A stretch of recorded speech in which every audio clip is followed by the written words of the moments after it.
QSO Today, episode 455, Ed Tipler WI6RE. This episode of QSO Today is listener-sponsored. Only you can keep the QSO Today podcast coming to you every weekend since 2014. Please become a listener sponsor monthly or annually by clicking on the sponsor banner on the show notes page or at the top of the QSOtoday.com website.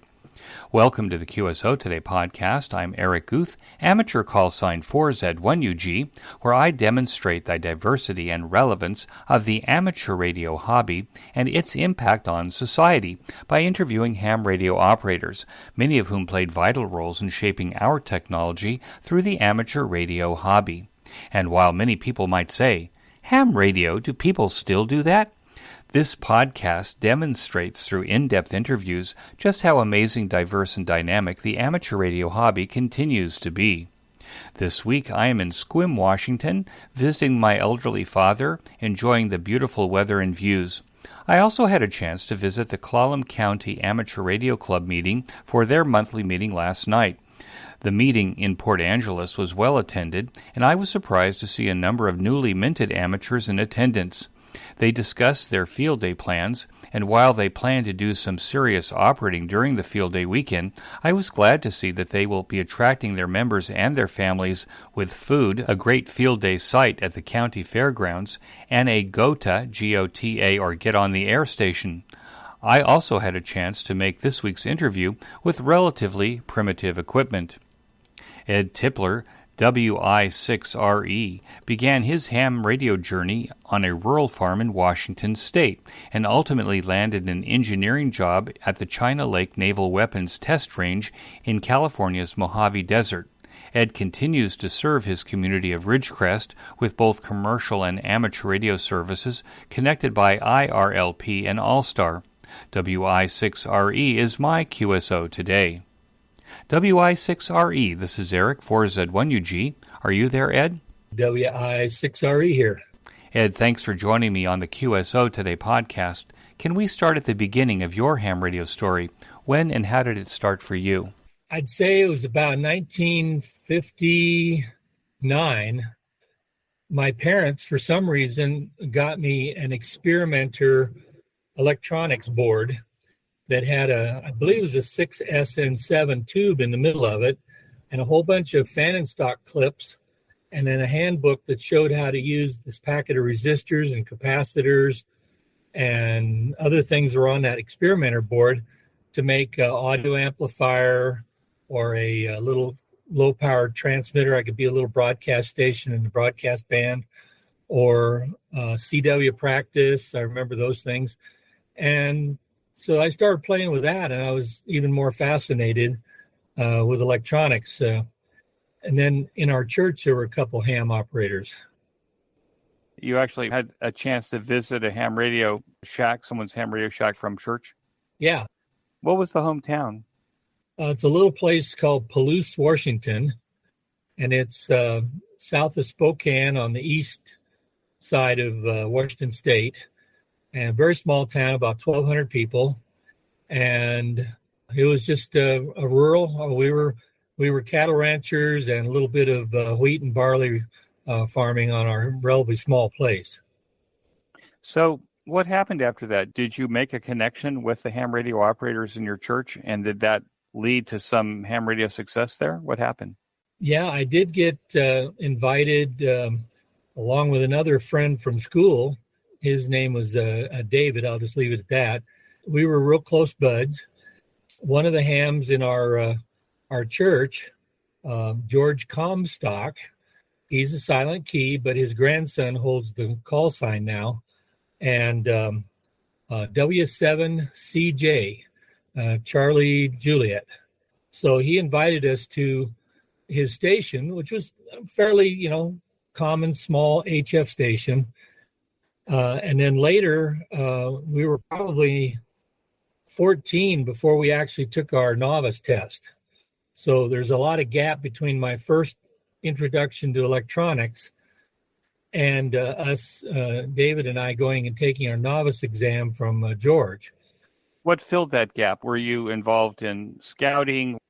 I was in Boy Scouts. I think I was almost finishing my Eagle Scout by the time we got our ham licenses, the novice, and I was in 4-H club. I had show animals of all kinds, everything from a pig to a sheep, a steer calf, some chickens, other projects. They had electrical projects and things like that also you could take to the fair.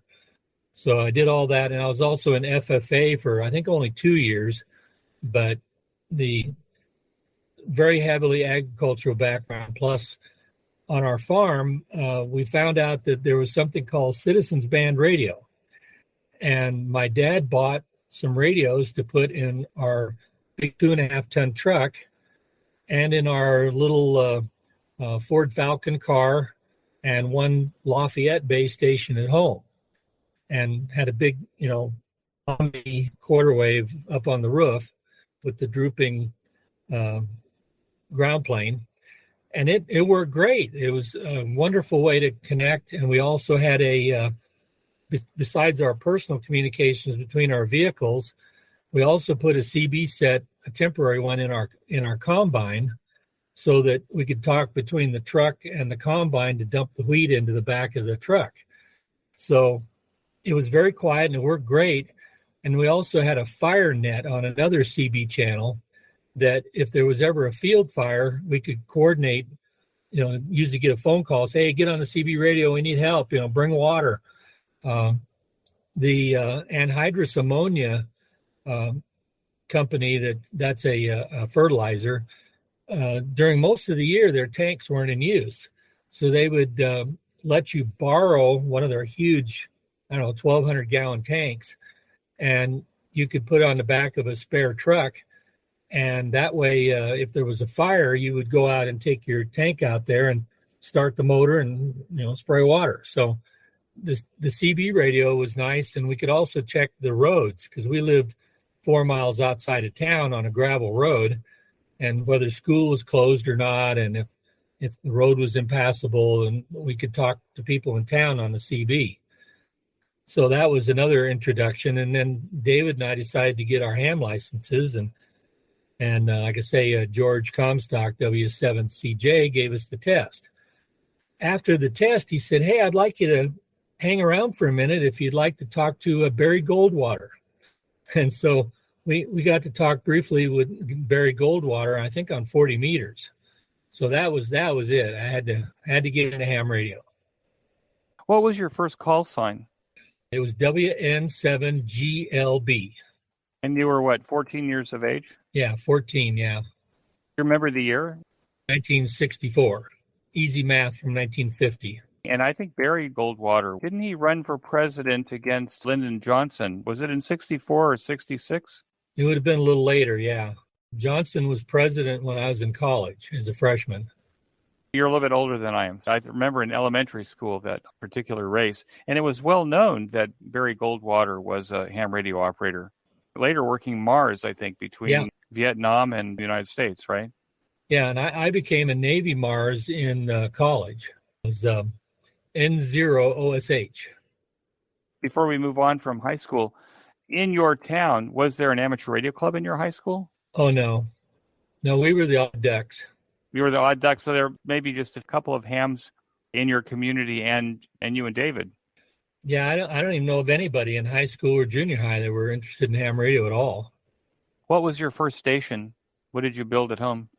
I had a Heathkit DX100 that a guy gave me, and to make it legal for novice, he had swapped out the 6146s for 2E26s so that it wouldn't make more than, I think we were, 75 watts or something back in the day, and CW. And the DX100, it would do 150 watts. So to prevent me getting in trouble, the guy rebalanced it for 2E26s and just gave it to me. And then the receiver was a Hallicrafters, big old heavy boat anchor that I picked up at a yard sale, I think for $25. I still got a bunch of QSL cards actually still hanging here in this shack office area from my high school. Do you remember what the Hallicrafters model number was? I sure don't. HW something maybe, or that could be. It seems to me that probably in those days that you would actually find general coverage shortwave receivers at yard sales because people, while they may not have been ham radio operators, they might have had an interest in listening to shortwave in those years. I think some of them were listening in during World War II to see what was on the air. I was born up there, and my mother lived in Sequim, and I was born in Port Angeles. How about that? Which is where I am right now, visiting my 93-year-old father. I'm actually sitting in his living room right now doing the podcast. Did ham radio influence the choices that you made for your education and career? Yeah, sure. I'm an electronics engineer. It took me 5 years at the University of Idaho in Moscow. I believe they had a really good engineering program there. It was tough. I struggled. I cried sometimes. I de-stressed by walking. Starting at 11 o'clock, I'd leave the where I was living, and I'd walk over to the athletic center, and I'd go swimming for about 20 minutes. And then by the time I'd showered and walked back to home there, I dropped into bed and immediately went to sleep. So that helped take off the stress. I struggled mightily with calculus. I was terrible at it. And I got a big fat D the first 5 credit D. Can you imagine that? It was horrible. Now the university allows you to take it one more time and swap the grade if it's higher. They didn't do that back then. So I averaged a B with a D and got a C out of it and had to take the class over again. So it pushed all my math classes the wrong direction compared to a lot of the other classes I was taking. But I was also a dual major. I have a degree in mechanical engineering also. And I was able to easily pass the EIT exam, which is now called the Fundamentals of Engineering exam, right out of college. I studied on my own that last year by reworking old homework. I passed it with an 86 or something. So I just have a hard time catching on at first, but once I got it, I got it. When you left high school, did you immediately go to college? I had a draft card because I turned 18 in high school. And so I enrolled in Navy ROTC. And so I was planning on being a naval officer, an ensign, when I got done. And they'd approved the 5-year plan that I'd go in. But at the end of my junior year, the lieutenant commander called me in his office and said, turn in all your gear and keep your shoes. Well, I said, what did I do wrong? He said, nothing. He said, don't you know the Vietnam War is officially over? I don't have any billets to put you in if you pass. He says, I got to get rid of 85% of your class. And he said, guess what? You're the easiest one to get rid of because you have an eyeglasses waiver. I said, okay. He said, have a nice life. And I did. When you left Idaho from college, where did you go after that? I actually drove down to visit Tektronix in Beaverton, Oregon. It rained most of the way there. It rained the day I visited, and it rained most of the day back.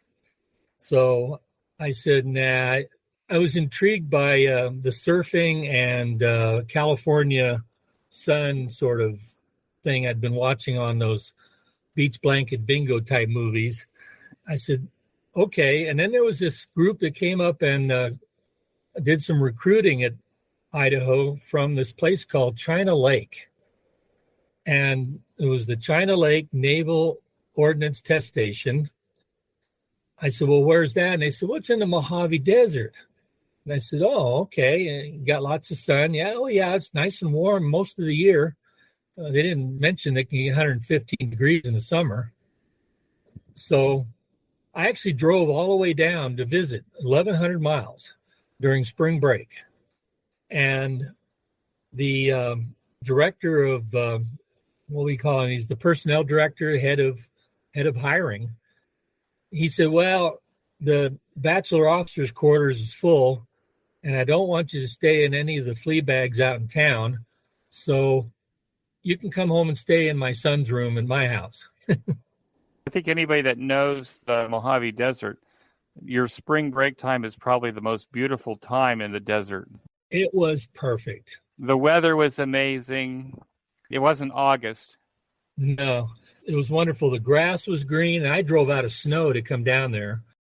People were friendly. There were people See, back then, most everybody that worked on the base lived on the base, along with their wives and kids. Everybody lived on this Naval Ordnance Test Station, which later became the Naval Ordnance Warfare Center, NAWC, Naval Air Warfare Center, and changed its name while I was here. And so out in town, there was only about 6,000 people in the city of Ridgecrest.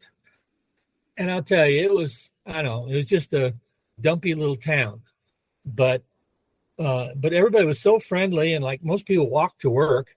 And so they took me into the Michelson laboratory, and they showed me various things like the Sidewinder missile, which I worked on. They showed me the HARM missile. It's a little bigger. Showed me all kinds of stuff. And there were labs full of people and electronics test equipment and oscilloscopes. And just, it was crazy. And I just said, this is the place. I got to come to work here.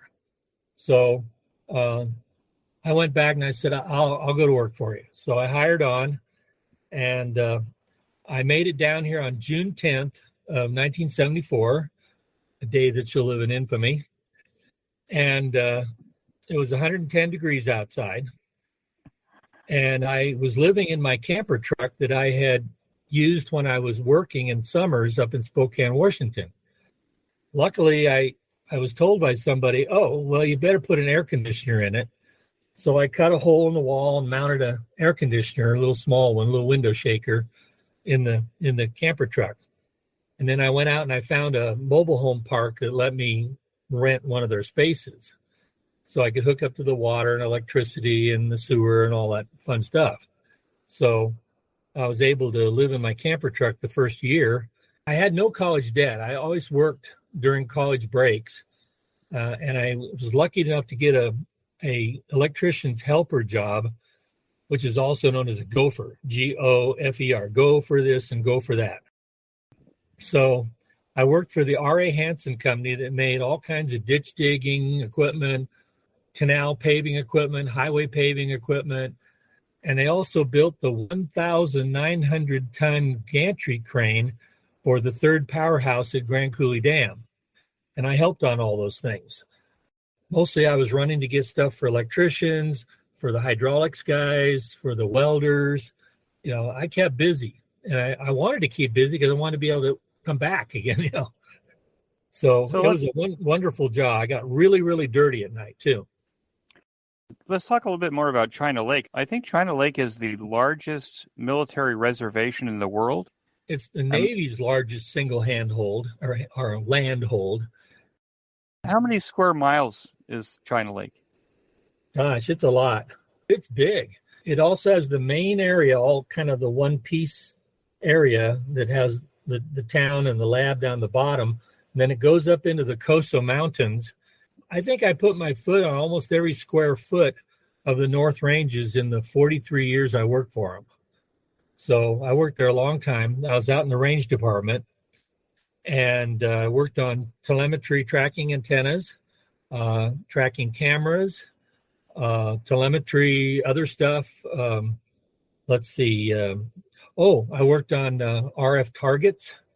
We built radars that kind of looked like Russian and other people's radars, and then we'd shoot at them. I worked on a remote control system to turn those target radars off and on in a more efficient way than they were doing it.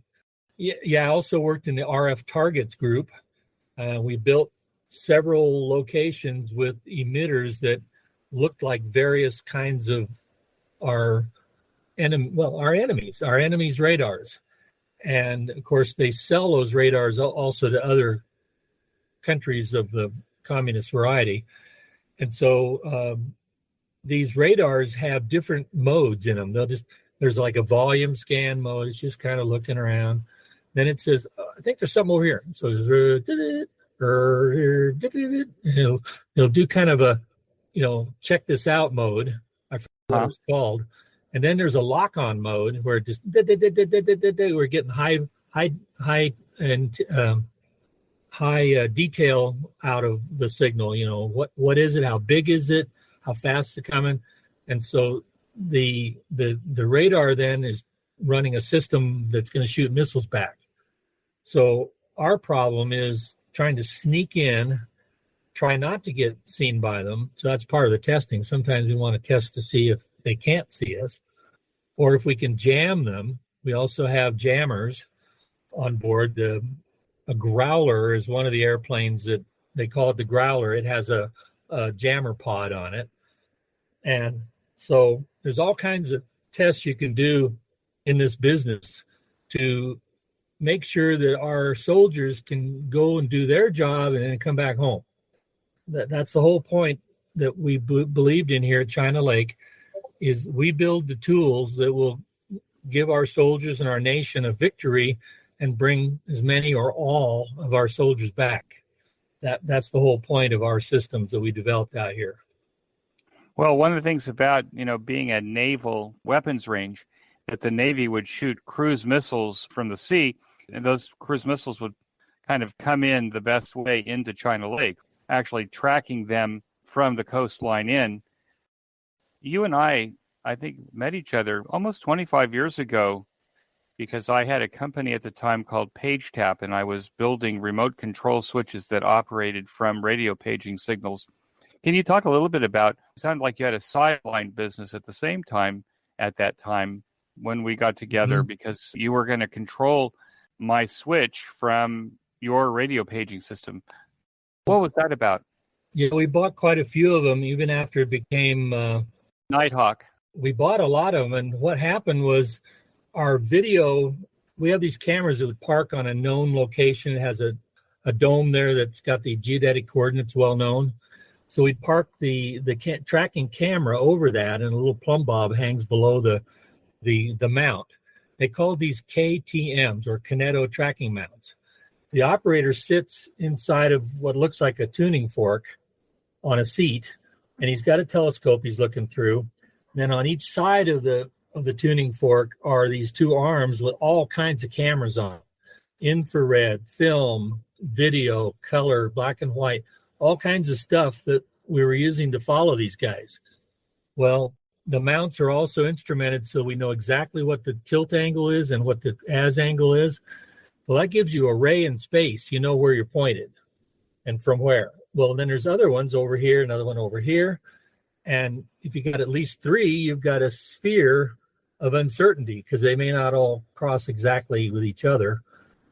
The more mounts you put up and the more accurate they've done their calibrations, the better and smaller sphere of uncertainty you can get. So you can track those things, the cruise missiles that would come visit us.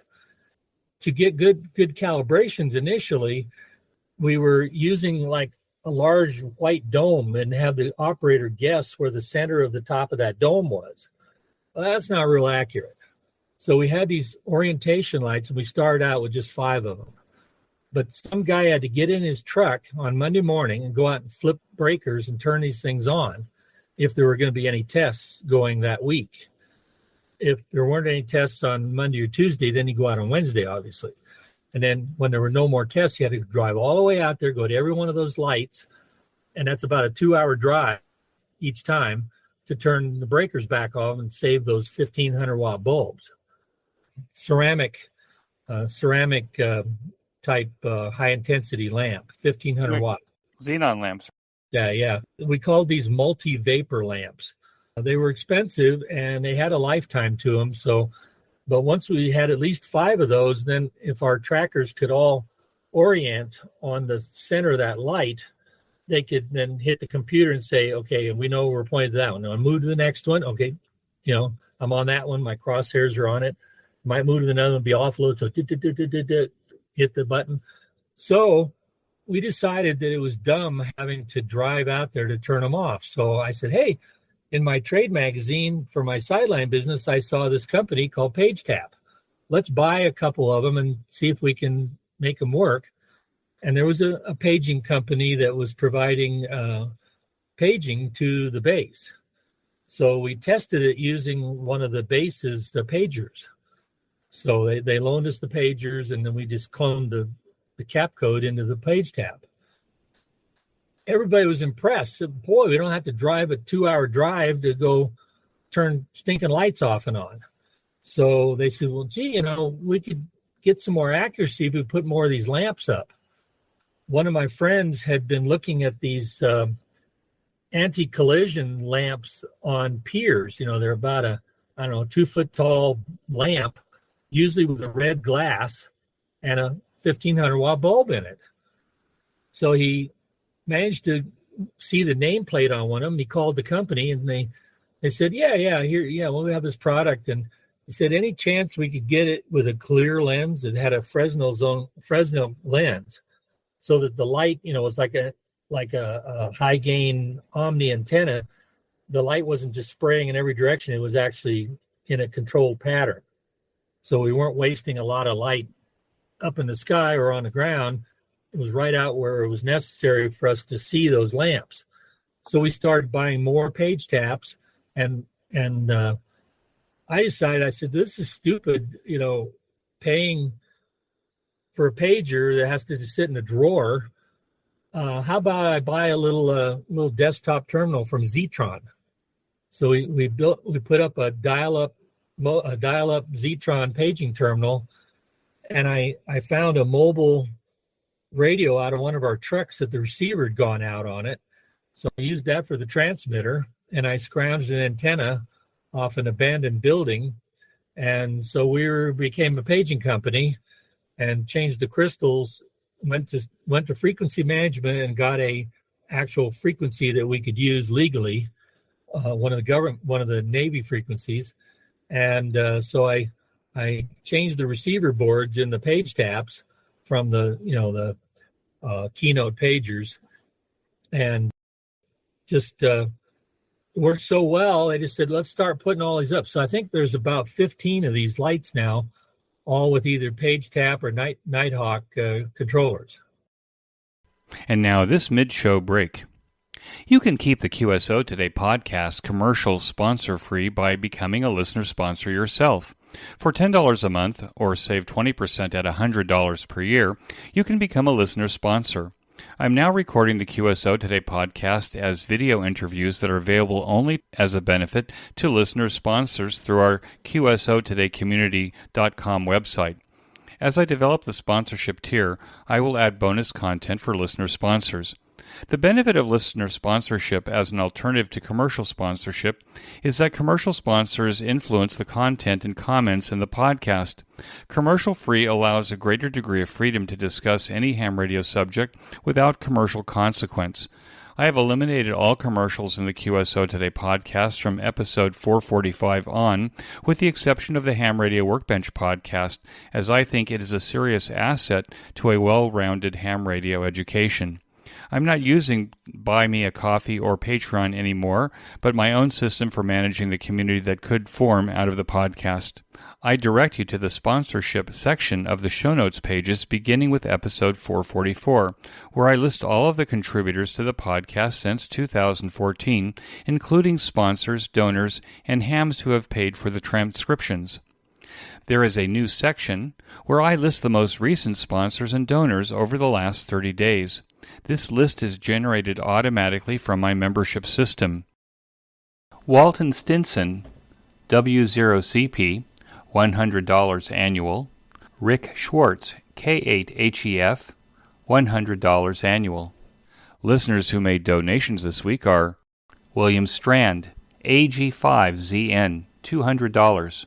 Joel Holbrook, AL7PQ, $10. John Simmons, NI0K, $10. And Richard Meal, M0RGM, $10. There were anonymous donors as well, and we appreciate their contributions without mentioning them by name. Our funding model is now value for value, where you trade with me your time, talent, or treasure that you think values the benefit of the QSO Today podcast to you. If sponsorship is not your interest, then you can make any size donation to the podcast by clicking on the donation button on the QSO Today podcast website at qsotoday.com. There is a slider that you can use to adjust the amount of your donation. If you want to make your donation monthly, click on the recurring donation box. It is the recurring donations that keep the lights burning here. Finally, you don't have to contribute anything to listen to the QSO Today podcast. You can use my Amazon affiliate link before shopping at Amazon by clicking on it on the right side of the show notes page. This will signal Amazon to send us a small percentage of what you purchase.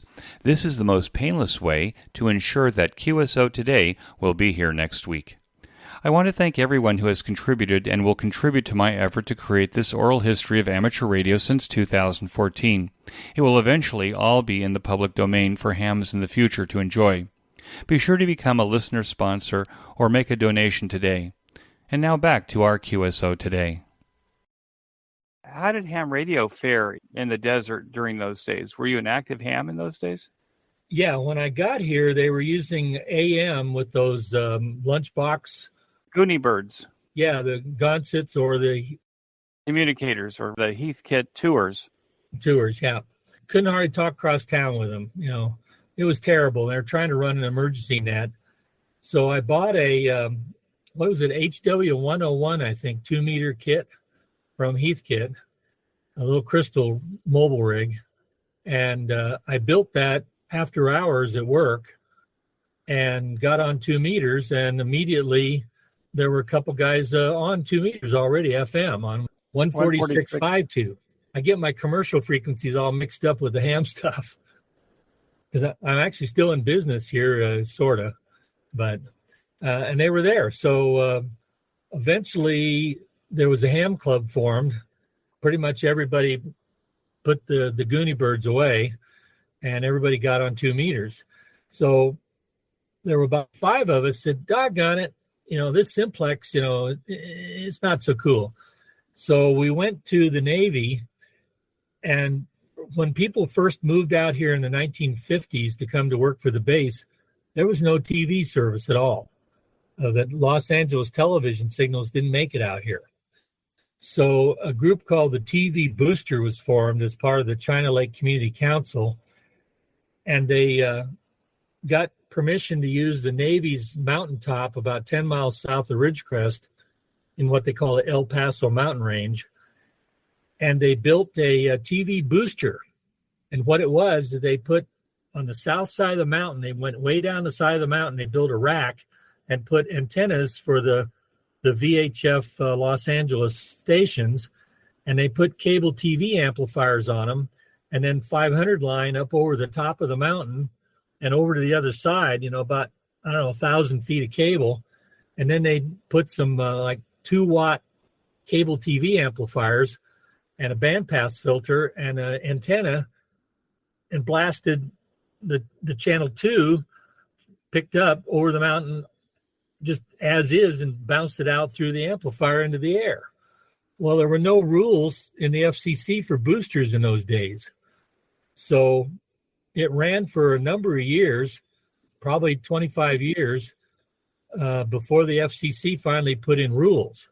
The fix was they had a big fundraiser, and they raised, $250,000, and they bought individual TV translators.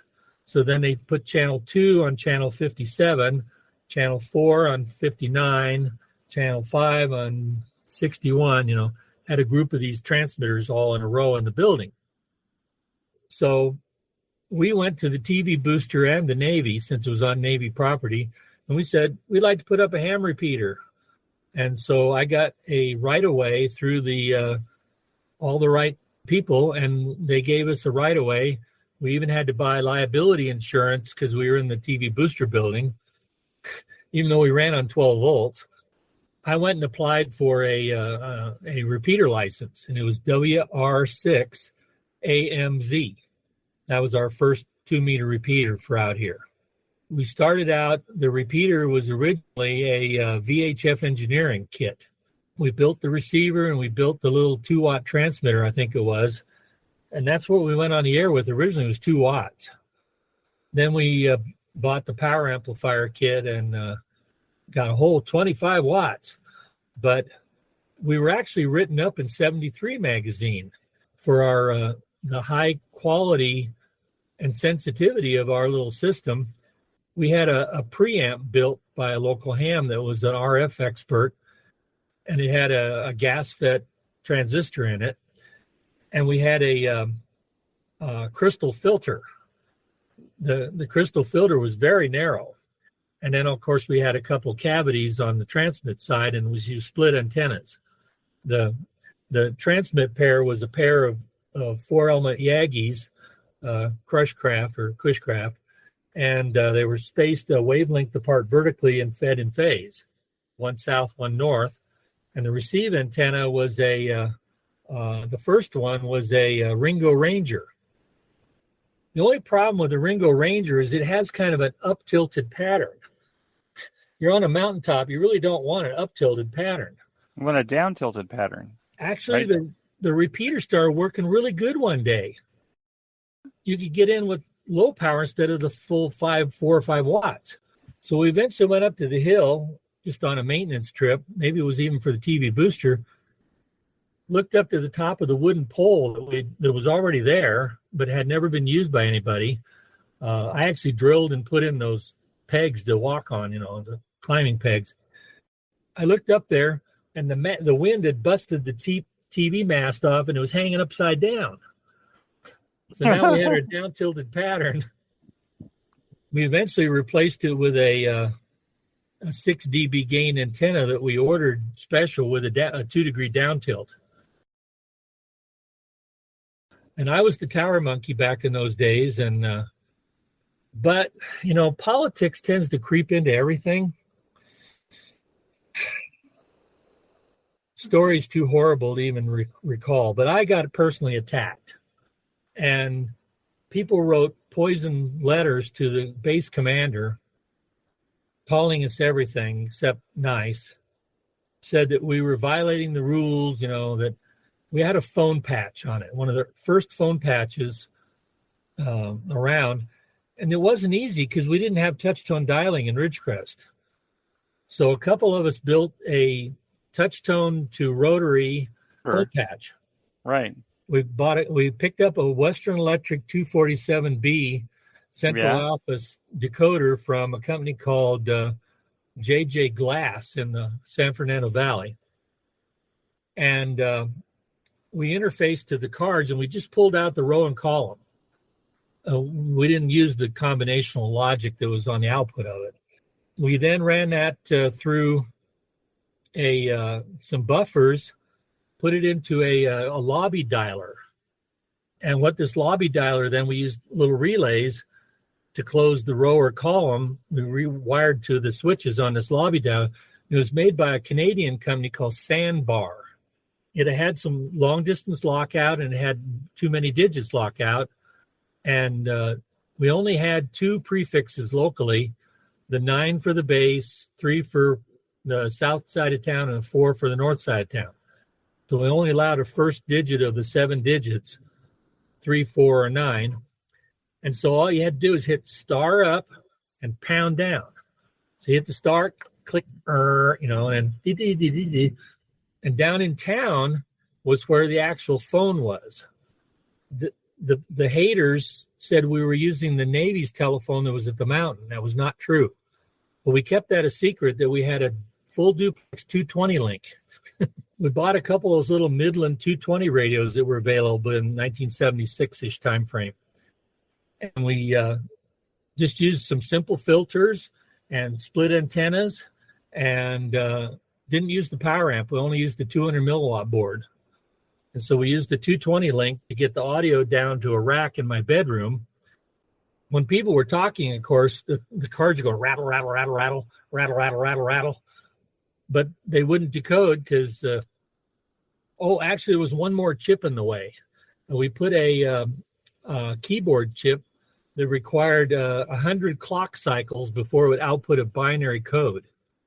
So the row column came in, and then the little keyboard chip would clean it up, and then that then was turned back into row and column and hooked to the sandbar. So it was kind of a complicated thing that was built by the group of us. So anyway, the captain, who knew nothing about ham radio, threw us off a mountain. So I went and used another site, but it was crummy. It didn't cover the whole town.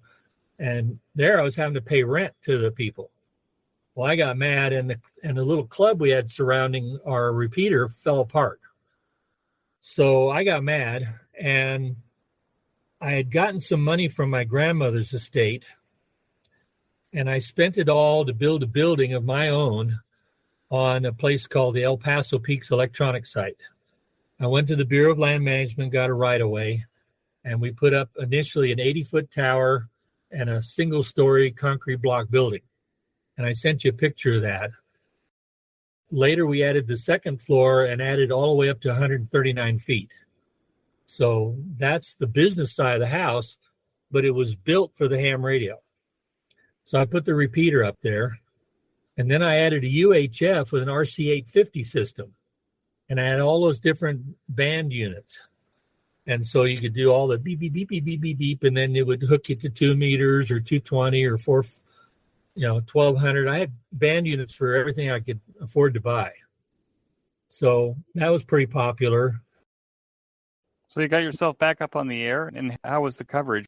Yeah, it was just good because they're only a mile apart on the same mountain ridge. It was just 1 mile west of the Navy site, so it was just as good. And we were covering from Palmdale all the way up to Lone Pine along Highway 14 and 395. You're looking up the Owens Valley, right? Yes, toward Bishop. Yeah, Lone Pine's still another hour south of Bishop. So well, at least we had an hour drive from Ridgecrest to Lone Pine of coverage and another hour or so drive from Ridgecrest to Palmdale. So as soon as people came around the curve south of Palmdale, they could hit our repeater all the way up. We did have one dead spot, a place called Red Rock Canyon State Park, but it's only about 4, maybe 5 miles that we couldn't hit because of it's a canyon. So it just didn't work. But yeah, now the RC850 system ended up going out of service, and I just put up 2 Motorola Quantar repeaters that are UHFs, and one of them brings in a group called the Wind System, and the other one brings in the Papa system from Los Angeles. So we've got 2 linked repeaters via little Raspberry Pi computer through the internet. But that leads me to a question. And you were kind of an early pioneer, at least out in the desert, of using IRLP and then later Allstar. Could you talk a little bit about what was it that actually got you into IRLP and Allstar? And that's how you're able to actually do what you're doing now on the Quantars. Yeah, another ham in Palmdale, Dick Miller. Why can't I remember his call sign? Dick was also a two-way radio dealer and a ham, and he had a IRLP repeater at his house up on the south of Mount Emma. He lived up on the side of the hill south of Palmdale. I could actually hit it from here with a Yagi antenna here from this room and a radio, because there was a little gap in the El Pasos where I could shoot through the gap to get to Palmdale. And so I started dialing up the wind system on IRLP. Well, at that time, the wind system didn't have but one IRLP, so I was constantly getting kicked off because other people were coming in or whatever. So I said, well, doggone it. So I talked to Shorty Stouffer, the owner of the wind system, and I said, hey, why don't we get on one of these reflectors?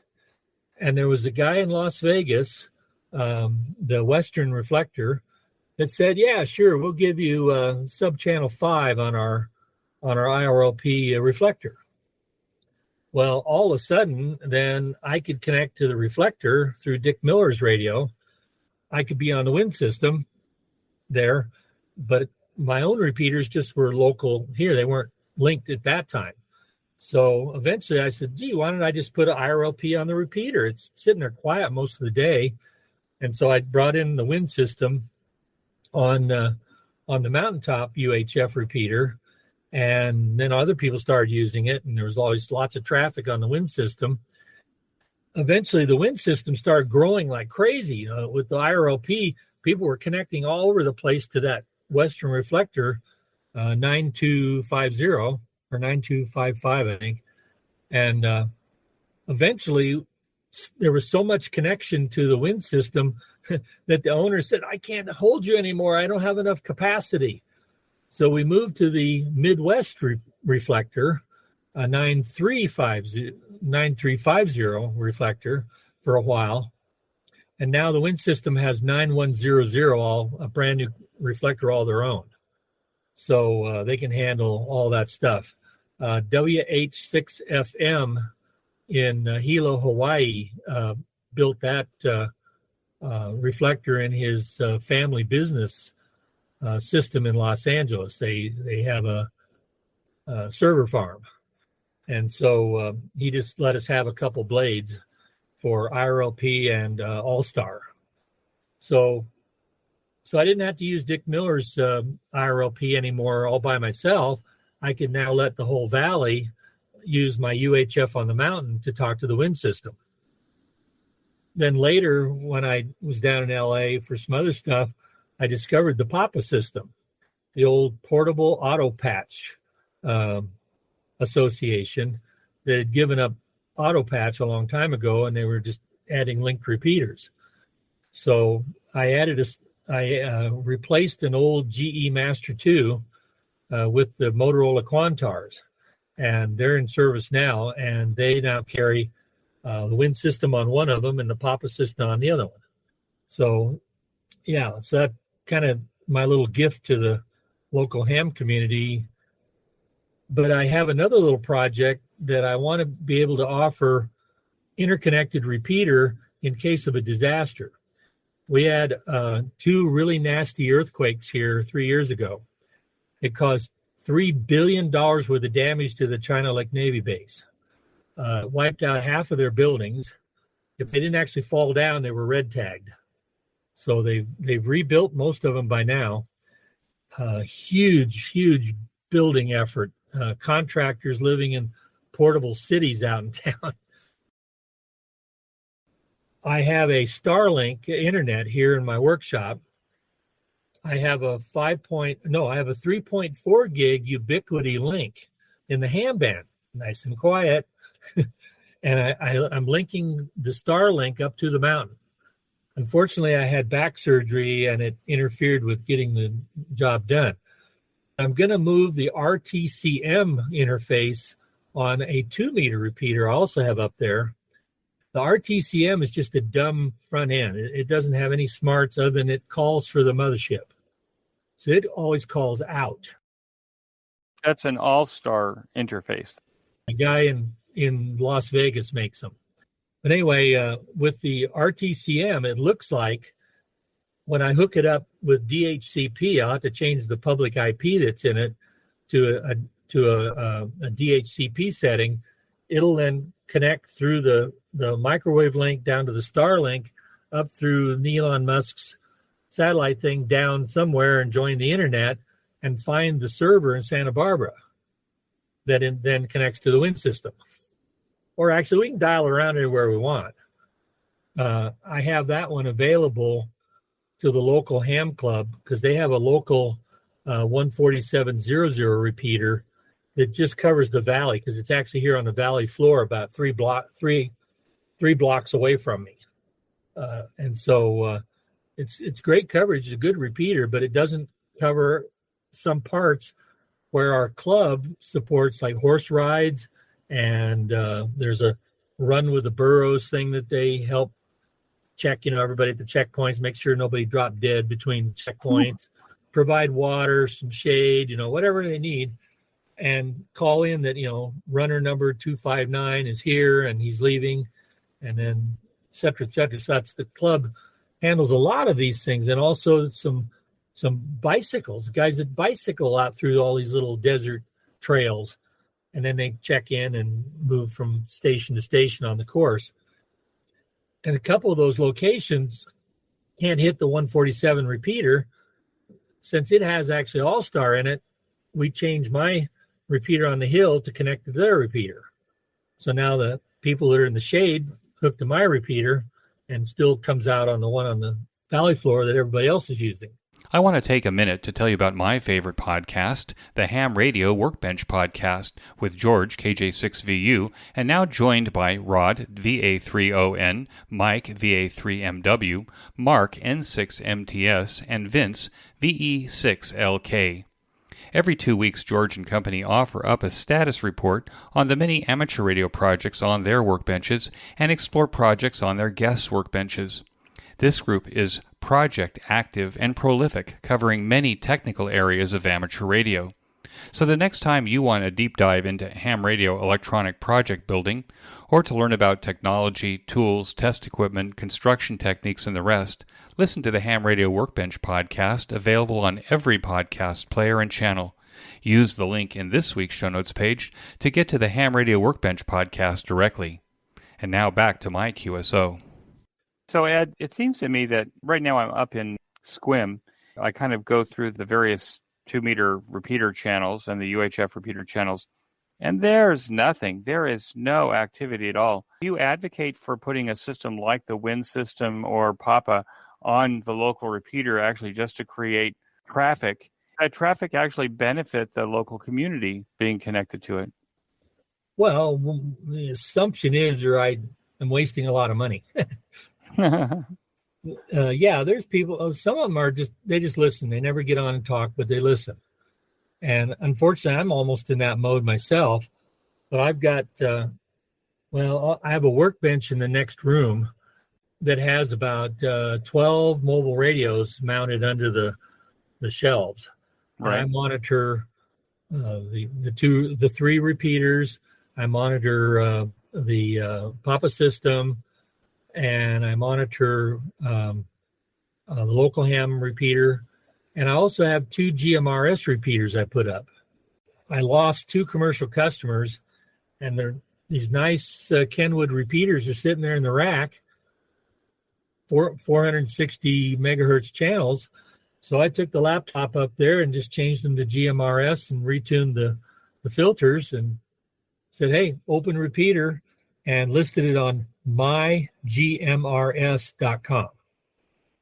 So you can go to mygmrs.com, and if you let your computer know where you're at, it'll then locate all of the IRLP GMRS repeaters in the area. What do you see from that? Is there an advantage to having GMRS in your community? And are they getting on the air? And does that look like Citizens Band? Well, it is Citizens Band. It's the old Class A Citizens Band. Right. So what we've used it for is there's a lot of people that like to take their jacked up Toyotas out in the desert. And they run around out there, and the cell phones simply don't cover 90% of the places these guys go to explore. Like Burrow Schmidt Tunnel, or there's a lot out by the old wagon wheel area, up in the big rock areas. And they run around in these trails on either their motorbikes, and guys will have a handheld with them. And that way they can check in, hey, I got a flat tire and I'm out in the middle of Egypt somewhere here. So they can then call for help, on the radio. They got a handheld with them on a motorbike, or if they got a mobile rig in their Toyota truck and they, busted an axle or something, they can call for help. And I know one family uses it here in town. They're only on it rarely, but we have to go out of town for a lot of our medical care. The local hospital is really starting to fall on its face here. Well, what's happening with the base? It seems to me that Ridgecrest was almost like this magical combination of very high-techy type people that happen to be living in this enclave in the desert.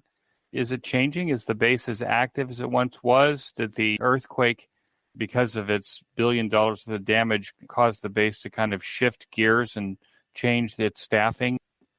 No. In fact, that was the big worry. They thought that this town would be decimated because eventually the Navy got tired of maintaining the Navy housing on the base.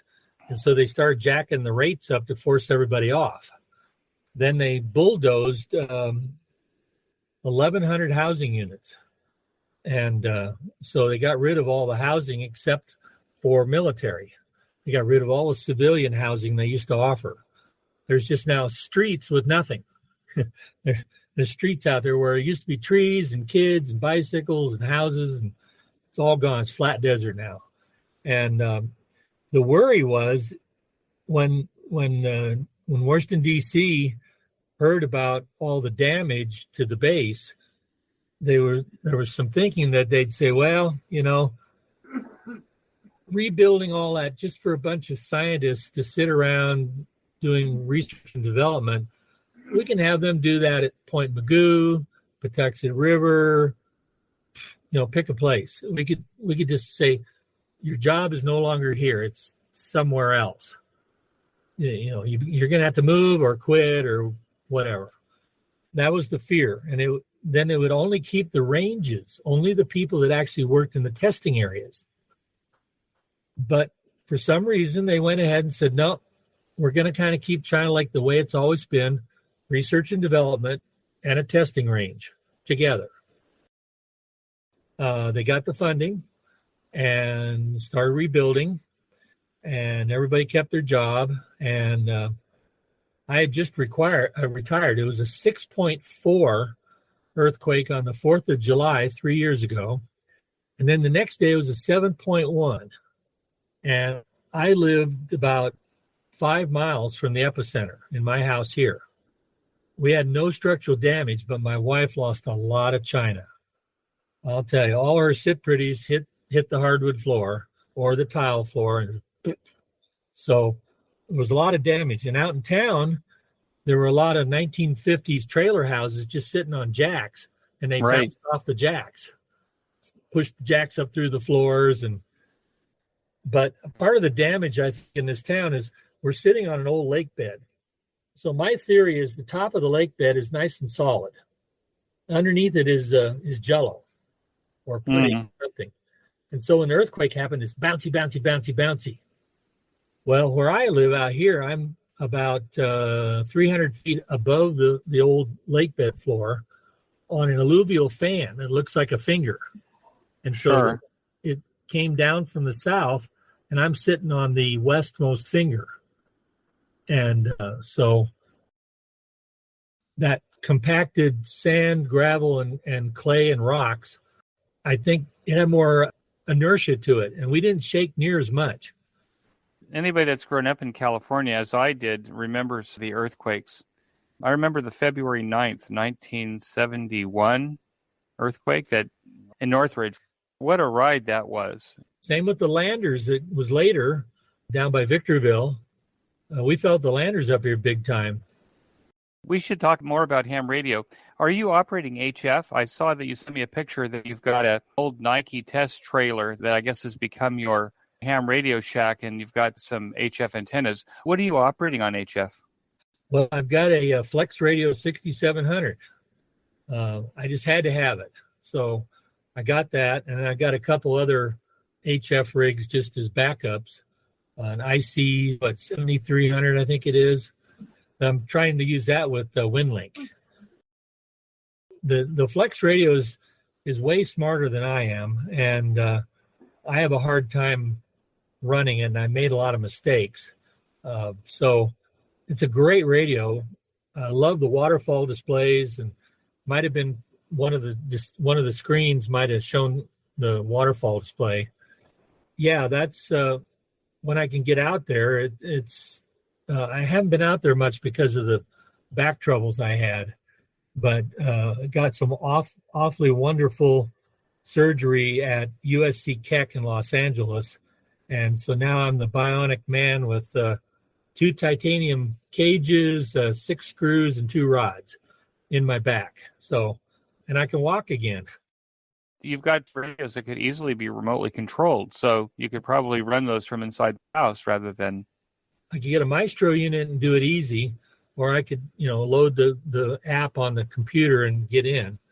But I've had some problem with the port forwarding, and I haven't figured it out yet. So it's possible to run it from my office in the house. The only problem is my wife isn't very into ham radio.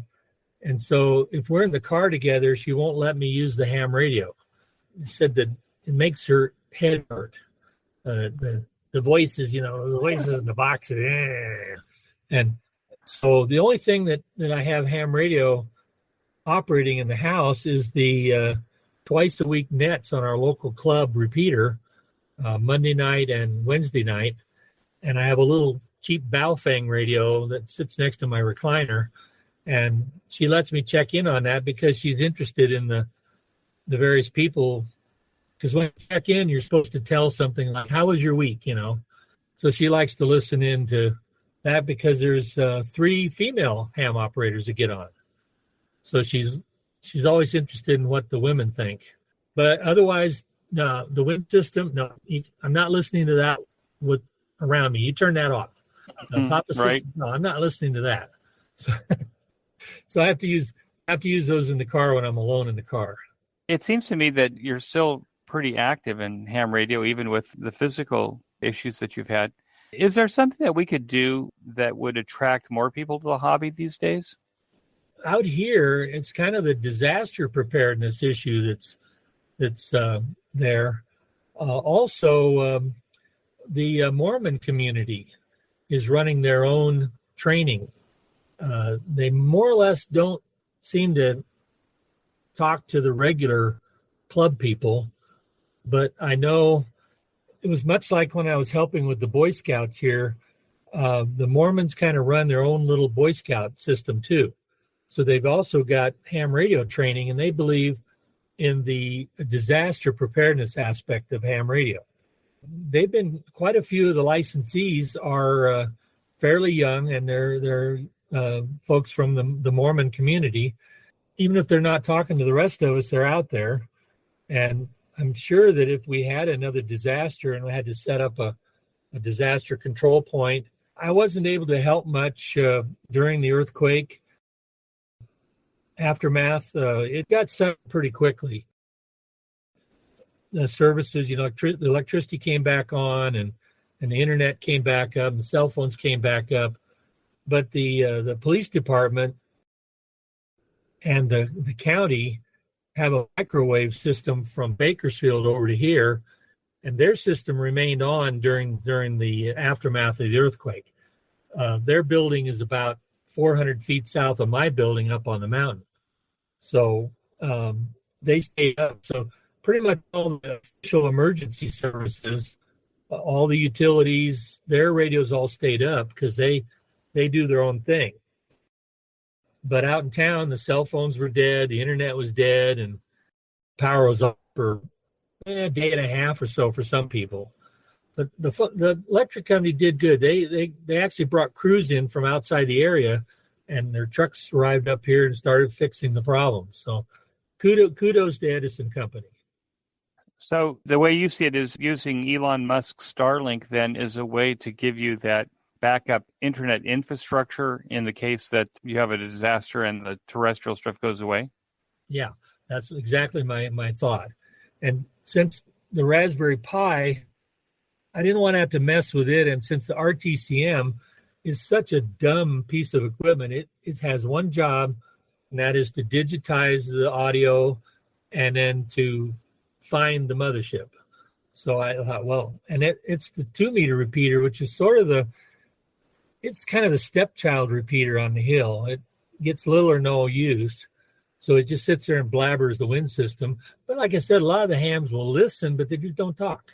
But I don't get on that often either. So the 2-meter repeater is the stepchild?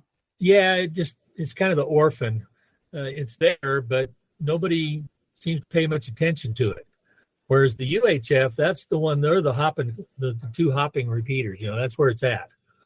Because of the wind system and the Papa system. Right. And so what does the future hold for hams that live out in the high desert? Do you think that there will be more of them, or do you think that it's kind of a dying breed? Well, there are VE sessions that are held by the local ham club, and they meet once a month in the historic QSO building in town, and fixed up to look just like it did in the 1950s.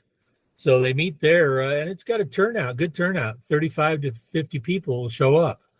But a lot of those people don't get on the radio. There's a lot of HF activity here. See, I'm only really paying attention to the VHF side, but there's a lot of HF activity in the valley. So that's where a lot of the hams that are active are at, is on the HF bands, not necessarily on UHF, VHF. Since I'm a little, blinded by the, blinders, the HF people are quite busy, actually. A lot of them on the air. Sometimes on the flex radio, I'll see a signal clear to the top of the screen, dial over there, and yeah, it's a local ham call, talking to somebody. But there's also a lot of guys doing APRS, not APRS, but JS8 chat and WinLink. Quite a lot of digital modes going on besides sideband. Right. Do you have DMR out there as well? Not yet. The Papa system has promised me that they'll put together a DMR repeater, and I said, well, I'll supply the antennas and I'll even supply the duplexer if you tell me what frequency you're going to be on. Just hadn't happened yet.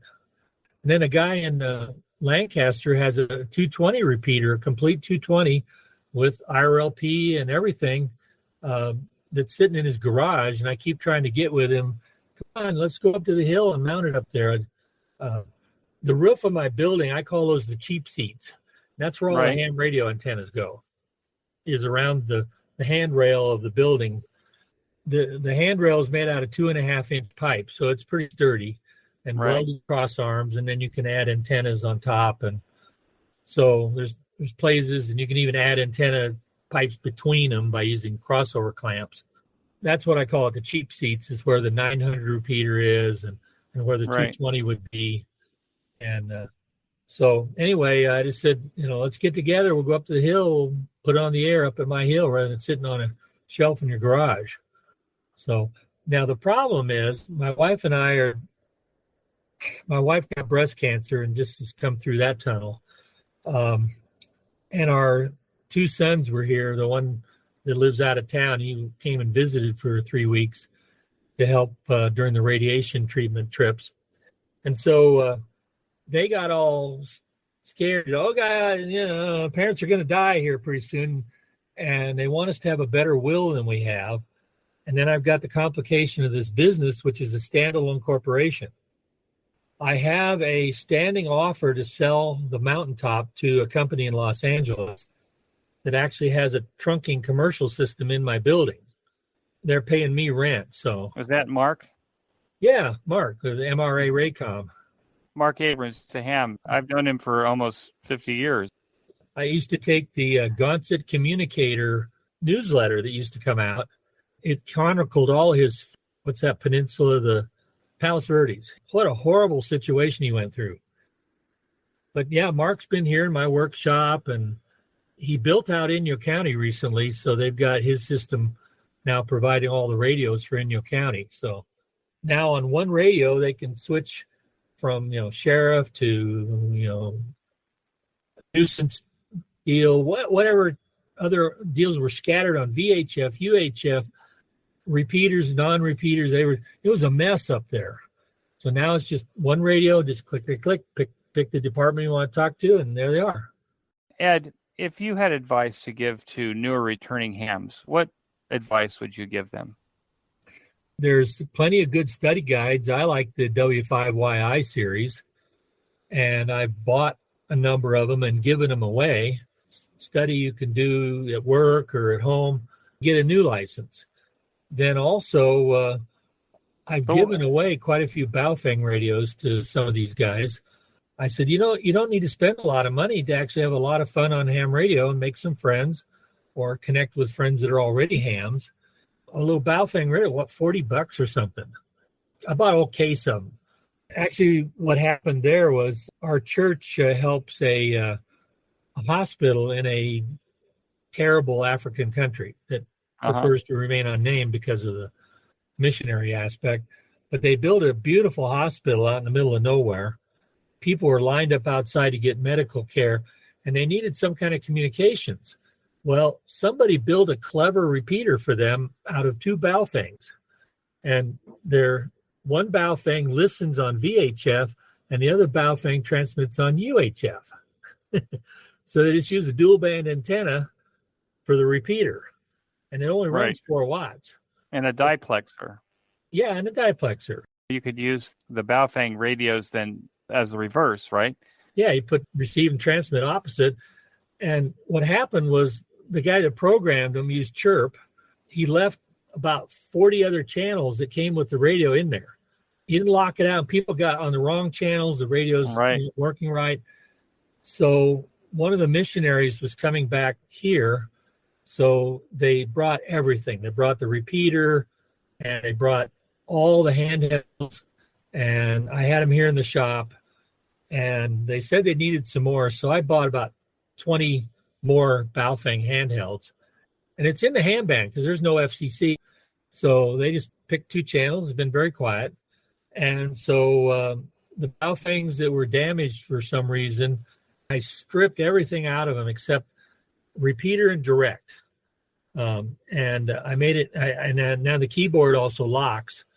And then I put together I did a PowerPoint and I printed out the pages and had circles and arrows and, don't ever touch these buttons, but they're numbed out anyway. So the only reason they would change anything other than turning the power on in transmitting is if they needed to go to simplex, which would be a rare occasion. I put together, they got about 20 handhelds that went back there then. I eventually found the problem with a couple of the radios that weren't happy with me initially and didn't go back to Africa. So I got those fixed and gave them away. And then the ones that I bought extra, I've given most of them away already now. The Baofengs get a bad rap. I can tell you, I used to talk to you on the wind system using my Allstar node in Israel. I could walk the dogs with my $300 ICOM radio, and all I had to do is drop it once to shred the inside. But with the Baofeng, you drop it on the ground and it breaks to pieces, and you go and open the drawer and pull another one out. I don't feel as bad when the Baofeng radio breaks, but boy, when my W2A landed on its head and shred the inside, that was really Here's a nice really old Kenwood. These are good for ham radio. They do actually program down the ham frequencies. Unfortunately, all the newer commercial Kenwoods do not go below 450 or below 148. They're locked out. And I even asked the Kenwood Central software people. I said, "Can I get it unlocked?" They said, "No." All the newer Kenwoods, if you want to have both commercial and ham, you have to order the like 400 to 470 model. Some of them will program down there just fine. But the new ones won't. Yeah, the newer ones won't. But some of the old ones that I pulled out of service, local school district decided to go digital because they were saying too much private information about the students and stuff over radio. And so we got concerned about it, and they asked me, can you put a scrambler on our radios? And I said, no, that's too much to add. It'll just be a mess. And people have these scramblers, some of them are built right into the scanners. So I said, no, let's go with the Kenwood NXDN digital system. And I said, the nice part about it is some of the buses that drive students to games, they're the really big buses, they're like 90 passenger buses, they're monsters. And there's only 5 of them. And the radios that are in there could then go to Mark's trunking system on, say, channel 3, because I have repeater, direct, and then could add channel 3 only in those 5 buses, because you had to pay per month for each radio. That way, when they go out of town, the buses can communicate with each other easily. If you're trying to use a cell phone, if a bus driver gets caught with kids in the back and driving and using a cell phone, the huge fine. And your employer gets the same fine. So that was the push for two-way radio. Before we go, that leads to an interesting question. What's the law in California with regards to using amateur radio while you're driving? Can you hold a microphone to your mouth and talk on the radio? You're allowed 2 motions, according to the CHP guidelines. The first is picking up the microphone, and the next is pushing the push-to-talk and talking on it. You may not mess with the radio. And they really don't like handhelds. They don't like seeing you talking on a handheld while you're driving because they think it's a cell phone. and they can pull you over. And the other thing on Baofeng, see this nice long antenna, the Goya antenna? Right. That's the first thing you do when you unpack your Baofeng is take those two antennas that come in, throw them in the trash. Make sure they don't end up somewhere and try to use them. They're terrible. Spend as much as the radio costs for a nice Nagoya long. I mean, it makes a world of difference to have the long antenna on your ham Baofeng. So anyway, that's a problem for hams, is that don't get into a wreck or be caught by the police, over here looking down at your radio and trying to drive, and the guys with the laptop computer on the stand and all of the controls and stuff. I remember as a kid that was very nice. You could get away with it, but nowadays it doesn't seem to me that you have a lot of opportunity to play around with ham radio while you're driving. Plus, if you get in a wreck, the liability aspects are just terrible. Don't do it. Keep the radio fun, or if it's a business radio, stick to business. Pick up the mic, answer your call, put the mic back down. Ed, I want to thank you for joining me on the QSO Today podcast. I've actually been trying to get you as a guest on the QSO Today podcast since probably the first, episode 10. Now that you're episode 455, I'm so glad that you finally joined me on QSO Today. I want to wish you 73, and thank you so much for joining me. Thanks so much. That concludes this episode of QSO Today. I hope that you enjoyed this QSO with Ed. Please be sure to check out the show notes that include links and information about the topics that we discussed. Go to www.qsotoday.com and put in WI6RE in the search box at the top of the page. You may notice that some of the episodes are transcribed into written text. If you'd like to sponsor this or any of the episodes into written text, please contact me. Support the QSO Today podcast by first joining the QSO Today email list by pressing on the subscribe buttons on the show notes page. I will not spam you or share your email address with anyone. Become a listener sponsor monthly or annually by clicking on the sponsor buttons on the show notes pages. Your value for value support is recognized on the QSO Today podcast and in the weekly show notes. Use our Amazon link when you shop on Amazon. Clicking on this link before you enter Amazon will allow Amazon to pay us a small commission on what you purchase. This is a very painless way to support the QSO Today podcast. QSO Today is syndicated on every podcast platform, including Spotify and the iTunes Store. Until next time, this is Eric 4Z1UG 73. The QSO Today podcast is a product of KEG Media Inc., who is solely responsible for its content.